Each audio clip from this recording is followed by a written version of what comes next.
we've got to kick off with the place we find ourselves sat in, which is this cab, which really can only be described as, it's just monstrous. It's huge, it's cavernous. I mean, look how far away you are. You're in the top left corner there. It's just, can you see this scale? It's big. So yes, this new shape with the windscreen leaning forward, yeah, loads of space. Literally swing several cats in here if needs be. Now you may think, well, that's all very well, but all the space is at the front, kind of not where you're sat. But I suppose it just gives that massive sense of space. I mean, you can easily stretch out in here, no bother.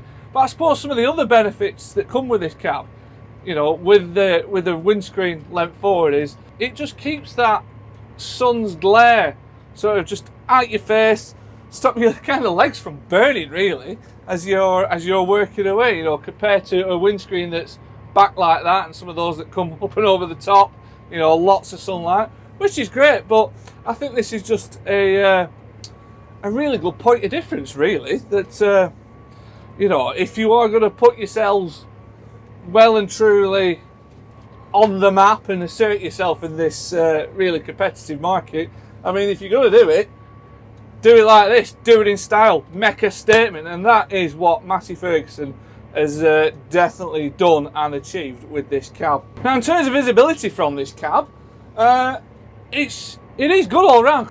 I mean, like all tractors, the bit that does eat into sight lines is the big mud guards, and these are quite square on this tractor, on this 8S.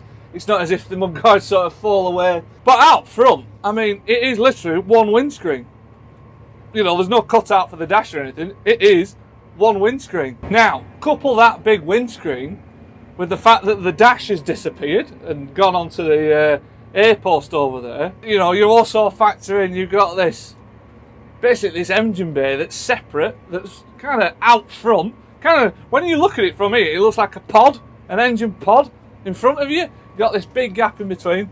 But it does mean, you know, in the waist of the tractor, everything's really open.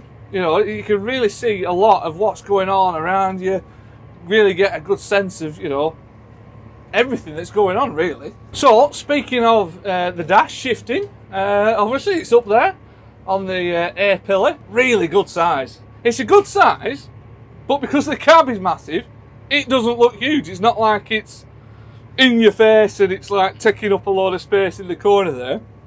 It's a really good size. Very bold, very colourful. I suppose really the key bits of information is in the lower half of the dash. So in this instance, we've got, obviously you can see your 2 cruise speeds on there. You can see whatever you've assigned to, you know, some of these function keys are on here. So that F1, F2, F3, that highlights on there, so it's really clear to see what you've got assigned. And then what I really like is the visual representation of the transmission and what's going on. So when you're in manual mode, which I'm not in at the moment, but when you're in manual mode, it simply shows, yeah, the gears and the direction you're traveling in and the range that you're in, which is what you want to see. But what I really like, because I'm operating it now in automatic, you can really sort of, you get a good sense of what is actually going on. Right, so if we move around to the key bit, which is basically all your primary controls here on the main armrest. I suppose the best way of describing it really is, it's just a really, really good evolution of what Massey Ferguson has had before, effectively. It's one of them where you may just look at it for the first time and think, what have they done? What? They've moved stuff, they've moved it, where's it gone? But actually, if you study it for not even that long, it's like, you know, this is literally my first time on an 8S, and it's literally my first impressions. You are getting this impression in real time. And after just looking at it for only a few minutes, you just think, actually, that it does make sense. It's like, it's what they had before. They have just rejigged things a little bit, but they've styled it out basically. What they've done, they've styled it out, but they've made, you know, a few nice little touches. You know, just ploughing now, I'm getting on really well with this multi-pad joystick. Now, they had the multi-pad joystick before, it was quite good. But it just run out, as we all do with age, we just run out of capacity, and that meant it got a little bit limited with some of its capability. So that's, oh hey up, so that's what Massey Ferguson has addressed. But for me, really, what stands out with this multi-pad joystick is it's just how tactile it is, really. It's the fact that, you know, without hardly looking at it, you can really clearly feel what stuff is, what each function, what each button is. Whereas, you know, you get your some joysticks and every single button feels the same, and you just find yourself getting to an headland going, hang on, which button are we pressing now? And, you know, especially with things like the linkage control, it's a proper rocker switch.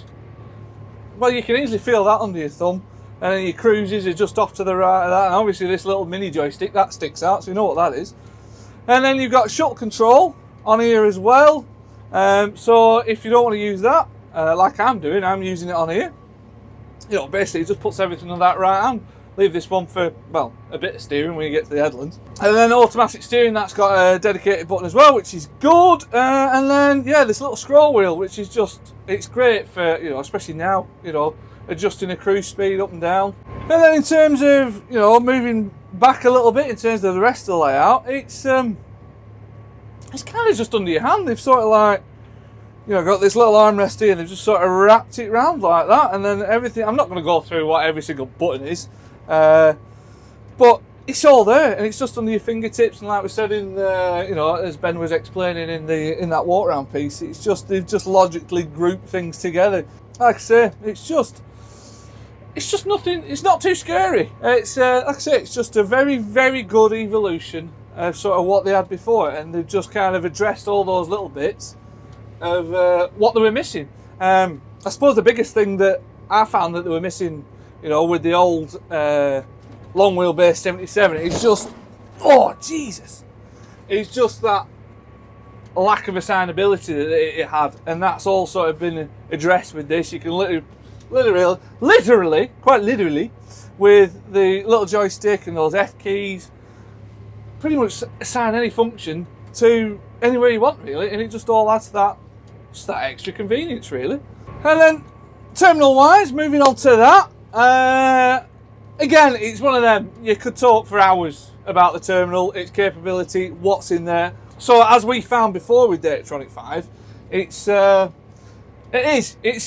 put it this way, it's a damn sight better than what Datatronic 4 was, which yes, it was packed with features and functions, but it was hard to navigate, and it was just an absolute pain. And the trouble is, when you have something that has a lot of features and functions and they are a pain, you just won't use them. Whereas what this has done, it is packed with features and functions, but they're easy to find, they're easy to use, they're easy to set up, and it just makes you more inclined to use them, which is good. And, you know, a bit like the Dash, it is just a really nice, bold, colourful screen to use.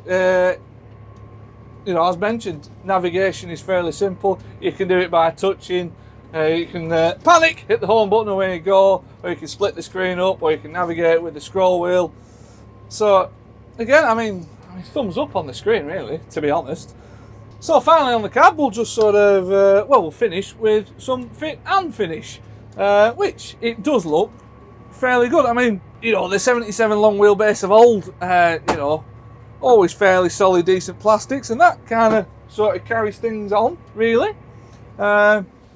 It does look fairly well, like I say, fairly well finished off. It is a nice little bit of sort of stitched leather. Probably isn't leather, but it looks like leather along this side. Nice little spot to pop your phone down there. Many air vents dotted around. As mentioned, we've got the rail on there, which is always good for extra bits. More cup holders you can shake a stick at. Nice handy fridge. I've got my big bottle in there, which is always good. I mean, overall, like I say, the cab on this, it's a statement piece. It's one of them, you know, when you first see it, you know, from the outside, it's like, what the chuff is that? But I think it's one of them, it's like, in a few years, we'll be going, Massey Ferguson, boys and girls, might have been onto something, and I think they are onto something, to be honest.